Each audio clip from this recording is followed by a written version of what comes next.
Today on Typical Books, we're going to be talking about birthday wishes come true. I received quite a few books for my birthday. You can see the lovely card up there. And, of course, back here in the corner, I have the first 4 Plume editions of the Dark Tower series by Stephen King. One of those was a birthday gift. One was found very recently on some travels. But it all started with this illustrated copy of the Dark Tower, like it probably started for most of you. I know people that have tattoos from this book. I know people who have named children from this book. I know 2 people who are talking about this on the Jason's Weird Reads podcast. Jason and Sin. Sin from Sin's Book Nook and Jason from Jason's Weird Reads, 2 of my favorite booktubers. By the way, Sin, of course, I've been following since she made that jump to BookTube, and Jason I've been following for a very long time, since his first horror podcast. And now they're talking about all of the books, and they're just finishing it up. So I have been sort of flipping through and reading along. I'm going to start in earnest once I have all the Plume books, which I really like having this collection of paperbacks where it all kind of started. Maybe someday I'll upgrade to a hardcover, but I doubt it. I really love these books. The drawing of the 3 was the one that I received for my birthday, so thank you to my husband for that. And I'd like to introduce the new camera. I have a list of my gear that I use for the show at typicalbooks.com in my bio area, which is also at lydiapever.ca. So I'll leave a list there, and I should be updating that list to include like the old gear I used to use, because I've swapped gear quite a few times. This camera is a new Nikon Z30, and it is set to last, I think, so I really have been enjoying it. We'll see how it works, so let me know what you think in the comments. And if you're interested in the gear I use for the show, the biggest amount of gear I use for the show is books, and here we are with quite a few new ones. Starting out with Pennsylvania's Unexplained Mysteries. I love these sort of books. This is cryptids, ghosts, UFOs, and more, and this is one of 3, I think, that we have for the Pennsylvania area, Allentown specifically. I have quite a few of these sorts of books for haunted houses and ghost towns in Ontario, and I should expand a little bit to Quebec, or at least Quebec around the Ontario area and Gatineau. But yeah, we do visit Pennsylvania quite often, so Pennsylvania it is. I absolutely love little books like this. Another book I absolutely love, I used to read this book in the library on my breaks at school in high school. So I had also read R.D. Laing's Knots over and over and over again, and this a couple times in the library stacks at lunch. So yeah, The October Country. Ray Bradbury has some of his best stories in here, if you ask me, and I'm really looking forward to reading this. I don't want to wait till October, really, but that's when it will definitely be highlighted. North American Lake Monsters by Nathan Ballingred. I have heard that this is sort of like adjacent to the grimdark movement, as writing is likened to Nick Mamatas or even Paul Tremblay, and I've not read any Nathan Ballingred that I know of, except for maybe The Visible Filth. I'm not sure if I've even read that, but I know it's fame. So yeah, a Shirley Jackson Award winner.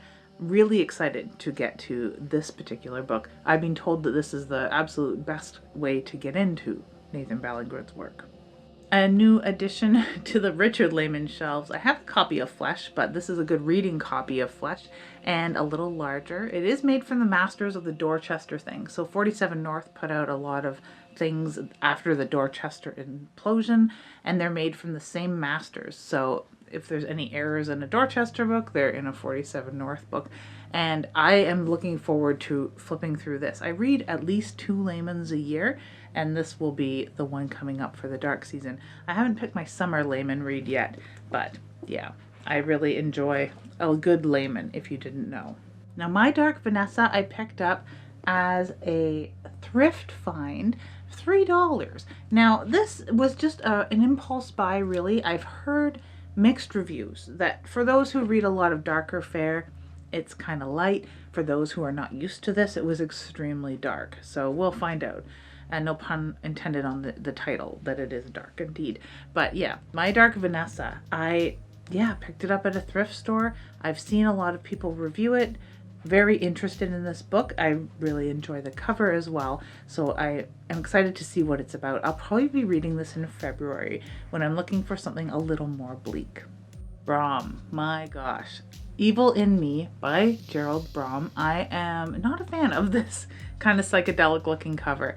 I mean, I've said it before, I like my horror and even dark fantasy with black spines, silver writing if we could get it, right? Red writing even better. But yeah, it is gonna be fun because I really absolutely love his artwork. Now the artwork on the front may not be my jam, but I know that the artwork inside is going to be. He is an author that sort of flew under my radar while other people were very knowledgeable about his artwork and the style. I did not know that he was an illustrator for Diablo games, which I absolutely adore and have followed for a very long time. But yeah, he's an author in his own right and a very good one too. I really enjoyed Slowfoot. Looking forward to Krampus. This is his most recent book, and I think it is really up my alley as well. Aspiring musician Ruby Tucker has had enough of her small, rural town and dysfunctional family. But a falling out with her best friend and bandmate has killed her dreams of escaping and making it big in the 80s Atlanta punk scene. When Ruby helps her eccentric neighbor organize his religious relics, an ancient ring clamps down on her finger, possessing her with the spirit of a bloodthirsty demon. There's no exorcising it unless hundreds of people chant a spell to set Ruby free.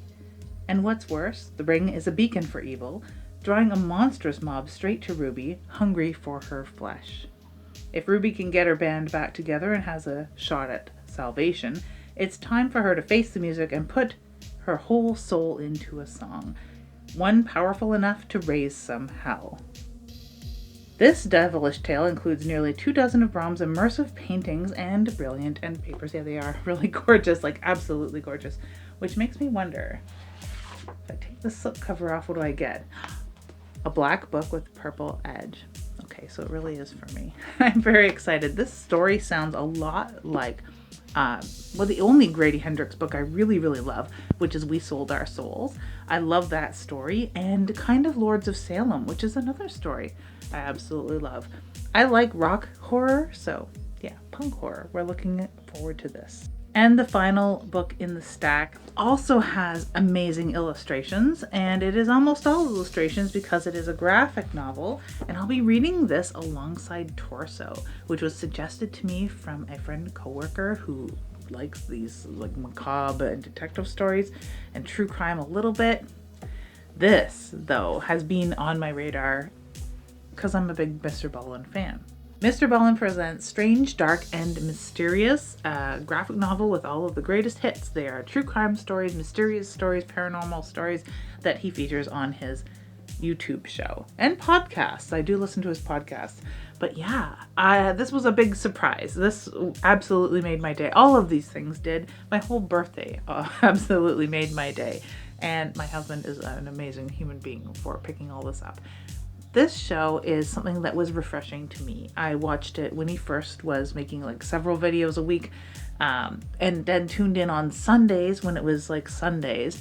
And I really enjoyed that appointment television. It's something that I think that we're really been lacking, not just here in this household, but like elsewhere. If you used to tune into particular shows with your family as a kid, you may be missing that sort of thing. So maybe establish it. Find someone like Mr. Ballen that has a very regular schedule.